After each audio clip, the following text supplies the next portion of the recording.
آپ اس کا اعراب نہیں لگائیں گے۔ تو لکھا ہوا ہے کہ افضل الاعمال لا الہ الا اللہ، یعنی افضل عمل کون سا ہے؟ لا الہ۔ یعنی ابھی ہم حدیث پاک کے ابتدائی حصے کی تشریح کریں گے، یعنی اللہ کے سوا کسی دوسرے کو الہ نہ ماننے کا اقرار کرنا۔ ایک چیز اور غور کیجیے گا، لا نہیں، الہ کوئی معبود الا مگر اللہ اللہ، یعنی یہ دل سے اقرار کرنا کہ اللہ کے سوا کوئی معبود کہتے ہیں جس کی عبادت کی جائے، اپنے دل سے پکا یقین رکھنا۔ ہمارا سب سے ابتدائی عقیدہ جو ہے وہ ایمان کی تکمیل کا سب سے پہلی جو شرط ہے وہ یہ ہے کہ ایک انسان یہ دل سے اور اپنے دل و دماغ سے یہ مانے کہ ہماری اس کائنات کو نہ صرف بنانے والا، اس کی جو ہے نگہبانی کرنے والا اور ہمیں پیدا کرنے والا، اور ہمارے تمام اچھے برے جتنے بھی ہمارے ساتھ کام ہوتے ہیں ان سب کو جو ہے وہ اللہ تعالیٰ کے سوا کوئی ہستی نہیں کر سکتی۔ یعنی اللہ کے سوا کسی دوسرے کو الہ نہ ماننا۔ یہ لفظ آپ نے الہ کا مطلب ہے معبود، یعنی جس کی عبادت کی جائے، یعنی ہم اللہ کے، یہ دل سے اقرار رکھنا کہ ہم اللہ کے سوا کسی اور معبود کی پوجا نہیں کرتے، اسے نہیں مانتے۔ اللہ ایک ہے، واحد ہے، وہ اپنی ذات اور صفات میں یکتا ہے، اکیلا ہے، اور اپنے عمل سے اس عقیدے کا اظہار کرنا کہ سب سے فضیلت اور عظمت والا یہی عمل ہے۔ لا الہ الا اللہ میں لفظ الہ سے مراد ایسی ذات جس کی عبادت کی جائے، جس سے بے پناہ محبت اور عقیدت ہو، وہ اللہ ہی کی ذات ہے جس نے ہمیں پیدا کیا۔ اب اللہ کی ذات جو ہے اس کو الہ ماننے کا، یعنی ہم اس کی عبادت کیوں کرتے ہیں؟ کیونکہ وہ ہمارا رب ہے، ہمارا اللہ ہے، اس نے ہمیں پیدا کیا، اس نے ہمیں نہ صرف عقل و بصیرت کہتے ہیں سوچنے سمجھنے کی قوت، شعور عطا کرنا، اس نے ہمیں عقل اور بصیرت عطا کی، بلکہ ہمیں نہ صرف زندگی دی، یعنی ہمیں اس نے پیدا بھی اسی نے کیا ہے، اور آئندہ ہماری زندگی کے تمام معاملات کی نگہبانی بھی اسی کے ذمے ہے، اور زندگی کی تمام نعمتیں بھی عطا کی۔ اس نے ہمیں پیدا کر کے صرف یہی نہیں کہ اکیلا چھوڑ دیا اور بس پیدا کر کے یہ ذمہ داری بس احسن طریقے سے نبھا دی، بلکہ اس نے اس دنیا میں ہمیں رہنے کے لیے اس کی تمام نعمتیں بھی عطا کی۔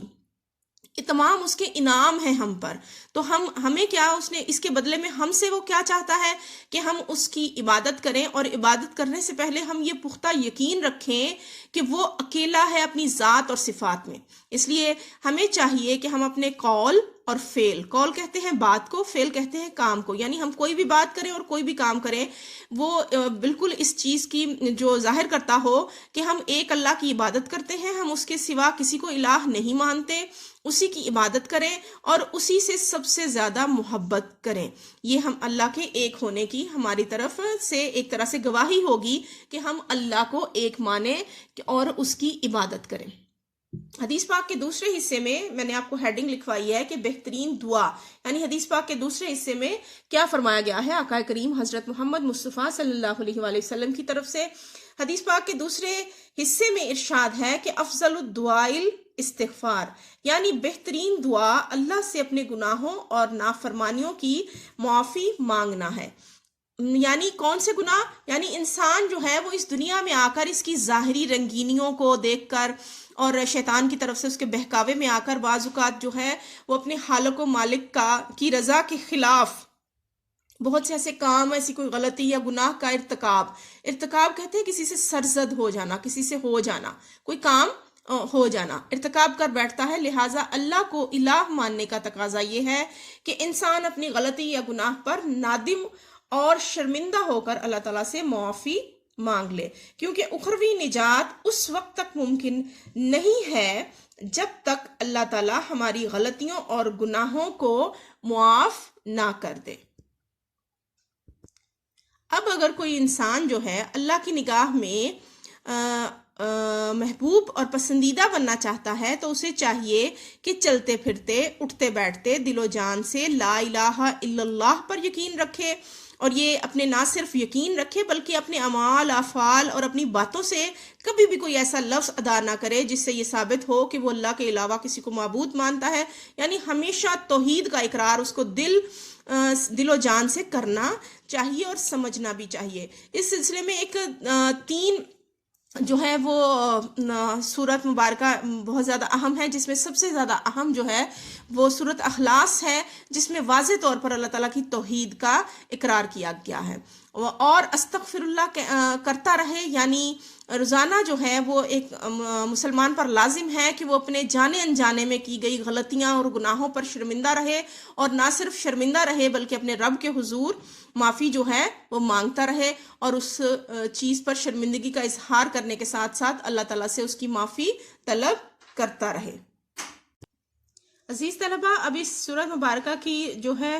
کاپی پر لکھنے کے لیے اس کے کچھ میں آپ کو ہدایات دوں گی کہ جب ہم اس کو یاد کرتے ہیں اور پیپر میں لکھتے ہیں تو ہم اس صورت میں کن چیزوں کا خیال رکھتے ہیں۔ سب سے پہلے ہمیں ہر حدیث پاک کا جو ہے وہ ایک عنوان، ایک ٹاپک جو ہے وہ لکھنا ہوتا ہے تاکہ ہمارا امپریشن پیپر پڑھنے والے پر اچھا بنے۔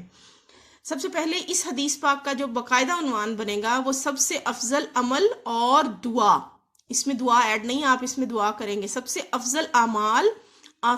سب سے افضل عمل اور دعا، اس کی ہیڈنگ ہوگی۔ اور الفاظ معنی کو دوبارہ ایک دفعہ ریوائز کر لیتے ہیں۔ افضل یعنی سب سے بہتر، میں نے آپ کو بتایا کہ آپ اس میں بہترین کا لفظ لکھ سکتے ہیں، فضیلت والا لکھ سکتے ہیں، اور یہی ایز اٹ از عربی والا لفظ افضل بھی لکھ سکتے ہیں، یعنی افضل عمل، الاعمال، اعمال میں سے سب سے فضیلت والا عمل کون سا ہے؟ لا الہ، لا نہیں، الہ معبود، الا سوائے یا مگر اللہ کے، یعنی حدیث پاک کے پہلے حصے میں کیا فرمایا گیا؟ آپ نے ایک جملہ بنا لینا ہے تاکہ آپ کی آسانی رہے اور آپ کو یاد رہے کہ اس حدیث پاک میں 2 ہم جملے بنائیں گے ایک باقاعدہ طور پر کہ سب سے زیادہ فضیلت والا عمل لا الہ الا اللہ ہے، اور دوسرا جملہ کیا بنے گا؟ افضل، سب سے بہتر، الدعائی، دعا ہے، استغفار یعنی توبہ کرنا۔ دوسرے حصے میں آقا کریم حضرت محمد مصطفیٰ صلی اللہ علیہ وآلہ وسلم نے فرمایا کہ اللہ تعالیٰ سے استغفار کرنا چاہیے، اور استغفار کا مطلب کیا ہے؟ توبہ۔ اب آپ ترجمہ لکھتے ہوئے استغفار ہی لکھیں تاکہ وہ اس کا نزدیک ترین ایک تو لفظ ہے اور وہ توبہ کے پورے ہر طرح سے معنی پورے کرتا ہے، اور اس کا ترجمہ ہو گیا سب سے فضیلت والا عمل لا الہ الا اللہ ہے، اور بہترین دعا الاستغفار ہے۔ عزیز طلبہ، اب ہم اس کی تشریح دوبارہ سے ریوائز کرنے کے ساتھ ساتھ مزید اس کی تفصیلات بھی جانتے ہیں۔ یعنی سب سے فضیلت والا عمل، اس کی پہلی ہیڈنگ، اس حدیث مبارکہ میں نبی پاک صلی اللہ علیہ وآلہ وسلم نے اللہ کی توحید کے اقرار کو بہترین یعنی سب سے زیادہ فضیلت والا عمل قرار دیا ہے۔ لا الہ الا اللہ میں الہ سے مراد وہ ذات ہے جس کی عبادت کی جائے، یہ لفظ اللہ تعالیٰ کے سوا کسی اور کے لیے استعمال نہیں ہو سکتا، یعنی وہ اکیلا ہے، وہ واحد ہے، یہ لفظ اور یہ صفات نہ کسی اور میں ہیں نہ ہو سکتی ہیں، اس چیز کا دل سے پختہ یقین رکھنا۔ حدیث مبارکہ کا دوسرا حصہ ہے بہترین دعا۔ اس حدیث مبارکہ کے دوسرے حصے میں نبی پاک صلی اللہ علیہ وآلہ وسلم نے بہترین دعا الاستغفار یعنی اللہ تعالیٰ سے اپنے گناہوں کی معافی مانگنا قرار دیا ہے۔ جب انسان سے کوئی غلطی سرزد ہو جائے، انسان خطا کا پتلا ہے، انسان لفظ، جب ہم انسان لکھتے ہیں نا، الف نون سین الف سا اور نون، یہ اصل میں یہ لفظ جو ہے جب بنا تھا یہ لفظ تو یہ اس کا مادہ یعنی اس کا اصل مقام جو ہے مصدر جو ہے وہ یہ تھا نسیانن، اور نسیانن کا لفظی مطلب ہوتا ہے یعنی بھول چوک غلطی ہو جانا۔ تو حضور پاک صلی اللہ علیہ وسلم نے فرمایا کہ انسان کا چونکہ لفظ کا مادہ ہی، یہ انسان لفظ کا مادہ ہی نسیانن سے بنا ہے یعنی بھول چوک غلطی ہو جانا، تو انسان جو ہے دنیاوی رنگینیوں میں کھو کر شیطان کے بہکاوے میں آ کر کوئی نہ کوئی غلطی کر بیٹھتا ہے، تو اسے چاہیے کہ فوراً اللہ تعالیٰ کے حضور ندامت کا اظہار کرے، یعنی شرمندگی، غلطی ہو جائے تو ہم اپنے والدین سے بھی فوراً شرمندہ ہو کر جب معافی مانگے تو وہ معاف کر دیتے ہیں نا۔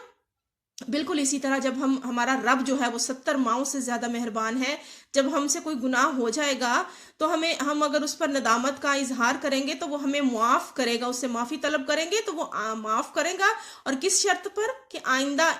دوبارہ ہم اس غلطی کو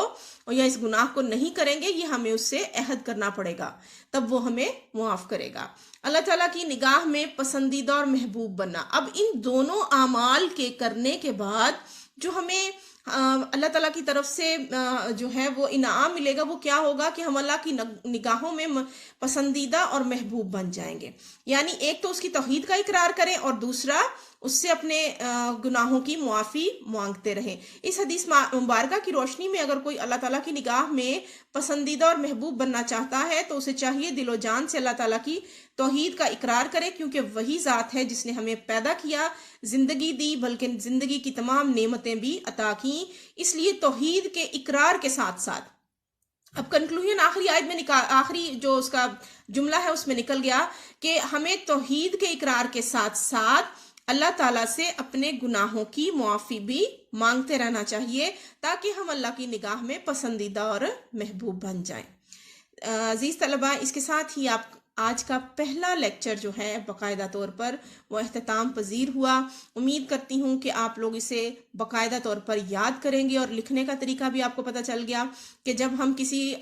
حدیث پاک کو یا جب بھی اس طرح کا کوئی لیکچر ہوتا ہے اس کے لکھنے کا طریقہ بھی ساتھ ساتھ بتاؤں گی۔ آپ اس کو اپنی کاپی پر نوٹ کریں اور اس کو یاد کریں۔ بک پر لکھا ہوا جو ہے وہ کانٹینٹ بہت امپورٹنٹ ہوتا ہے، جو آپ کی ٹیکسٹ بک ہے، وہ اس لحاظ سے کہ بعض اوقات آپ سے پوچھ لیا جاتا ہے کہ لفظ الہ کا کیا مطلب ہے، اللہ تعالیٰ کی نگاہ میں پسندیدہ اور محبوب بننے کے لیے ہمیں کیا کرنا چاہیے، یا بہترین دعا کون سی ہے۔ یہ تمام سوال جواب بھی آپ کے ساتھ میرے بنائے ہوئے شیئر ہو جائیں گے، حدیث پاک کے جو زائد سوالات کے نوٹس ہیں، اور آپ نے اس کو اپنی کاپی پر خوش خط کر کے لکھنے کا طریقہ بھی آپ کو پتہ چل جائے گا کہ شروع میں عنوان لکھنا ہے، پھر اس کی 3 ہیڈنگ دے کر جو لکھنی ہے۔ لکھنے کے لیے نیلا مارکر استعمال کریں، نیلا جو ہے وہ